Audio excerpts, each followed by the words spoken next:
Magandang hapon kaagri.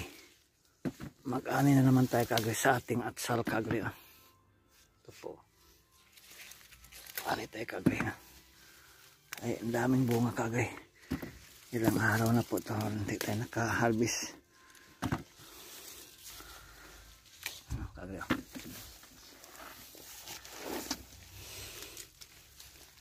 Dahil kaagri. Kahit to kaagri green pa harveston natin kaagri verde pa kasi ano to kaagri ihawin to kaagri masarap to. Yan mo ano sa mag ano kaagri mag ihaw ba inihaw masarap to kaagri. O maganda pag may ano kaagri ubin.